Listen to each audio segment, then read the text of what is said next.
Salutations everybody, it is Matty here, and as always with the side quest content, we like to focus on a particular PlayStation game or company. This time around, we're deviating ever so slightly from that formula as we take a look at Xbox and what they're doing. This will still be a PlayStation-oriented conversation, but we're going to see what Xbox has been up to, how PlayStation could respond, should they respond, and overall, should PlayStation be worried about the moves that Xbox is making, because there have been some significant ones, and we're constantly seeing these companies trading blows. On August 3rd, 2020, we see PlayStation announces all the peripherals and accessories that'll be a part of the PlayStation 5 package, what will be compatible with this current gen leading into the next generation, and then guess what? Microsoft comes out moments later saying, hey, here's what's compatible with our hardware. I don't want to fuel any of the console wars with this conversation, but I think even if you're a diehard PlayStation fan, you want to look at some of the services that Xbox is offering and how could PlayStation match that? Should they even attempt to match that, or should they keep doing their own thing?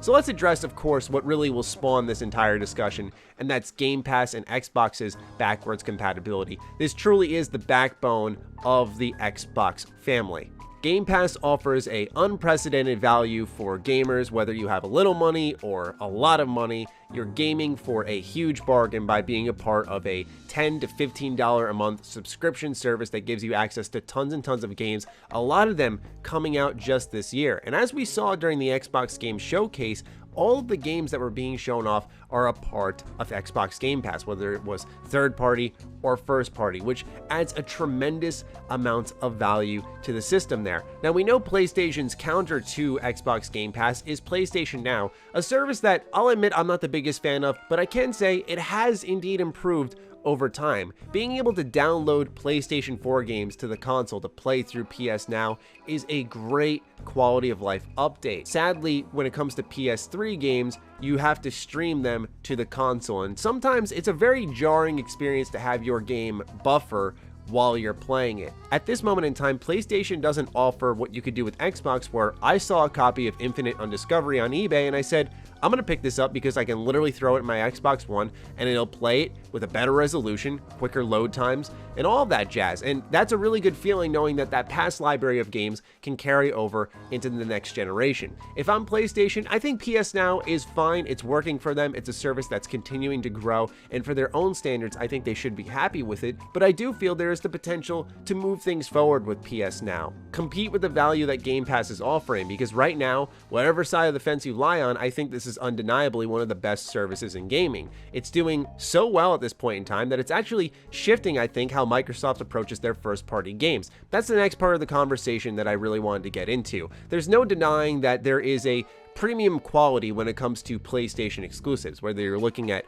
Bloodborne or Spider-Man, Ghost of Tsushima, The Last of Us, God of War. There's a certain standard that has been set for PlayStation exclusives, and every time a new one rolls around, it's always expected from the consumers that this game is going to knock their socks off, and more times than not, PlayStation actually accomplishes that. Now, that's not me trying to dunk on Xbox exclusives, but when you look at Crackdown 3, you can't really compare that to something like Bloodborne. It's just complete night and day in the terms of quality. Or you can say at least there's a bit of similarity there between Days Gone and something like State of Decay 2 Juggernaut Edition. But even then, with something like Days Gone, while it wasn't my cup of tea, you can see there was a bigger budget added to the game, and this may have been PlayStation's response to what is a now very popular series for Xbox at a, albeit better, price of $20.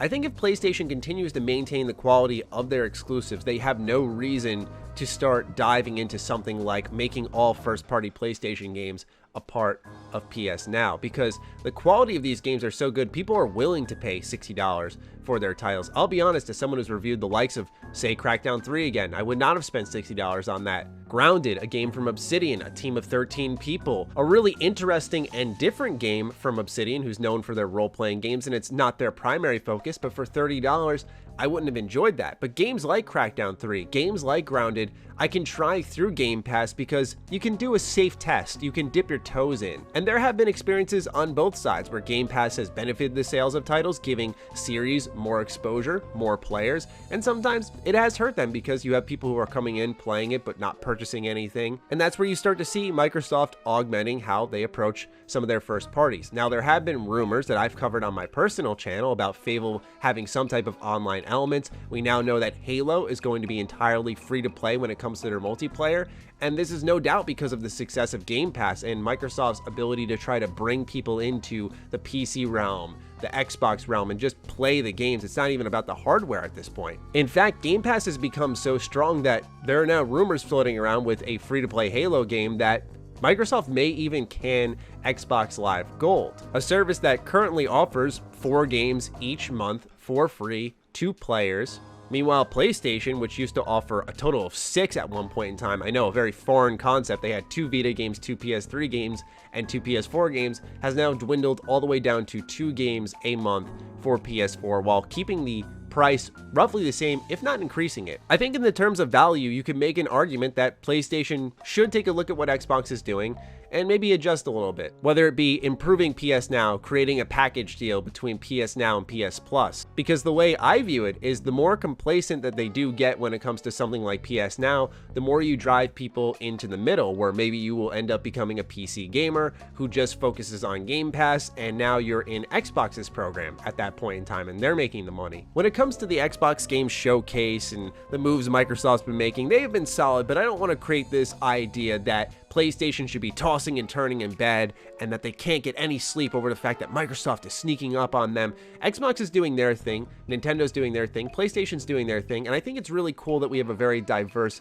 industry that offers a whole different range of options for consumers. However, I do think there's a battle for value right now, and as far as I'm concerned, Xbox wins in that department. But does it come with that same quality that, say, a PlayStation exclusive could offer? I don't remember the last time outside of Ori and the Will of the Wisps that we saw a highly touted Xbox exclusive. And even in the case of Ori, it didn't really light the world on fire in the terms of media attention and sales. It really came and went, and that's coming from someone who thoroughly enjoyed the title. I'm no fool. Some will register this as fanboying, loving Xbox so much, or hating on PlayStation, when it's simply an advocacy for some form of increased value for the consumer. I don't know if anyone would really complain if suddenly PlayStation started saying, we'll give you 3 games on PS Plus.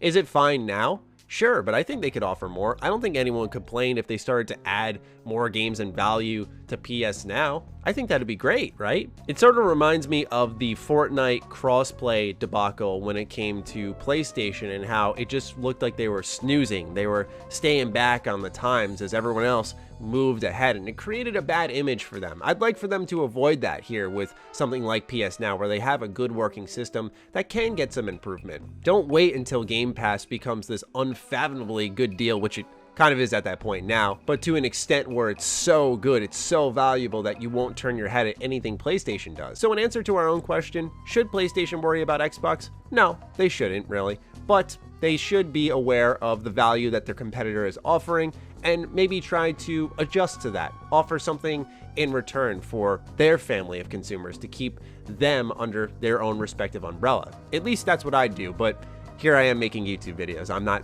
necessarily running PlayStation. So now I pass it off to you, ladies and gentlemen. What do you think of this conversation? Do you think PlayStation should respond to Xbox in any way, shape, or form? Let me know in the comments down below. I'm looking forward to reading them. Other than that, I'll talk with all of you soon. Stay sexy, stay active. I love you all.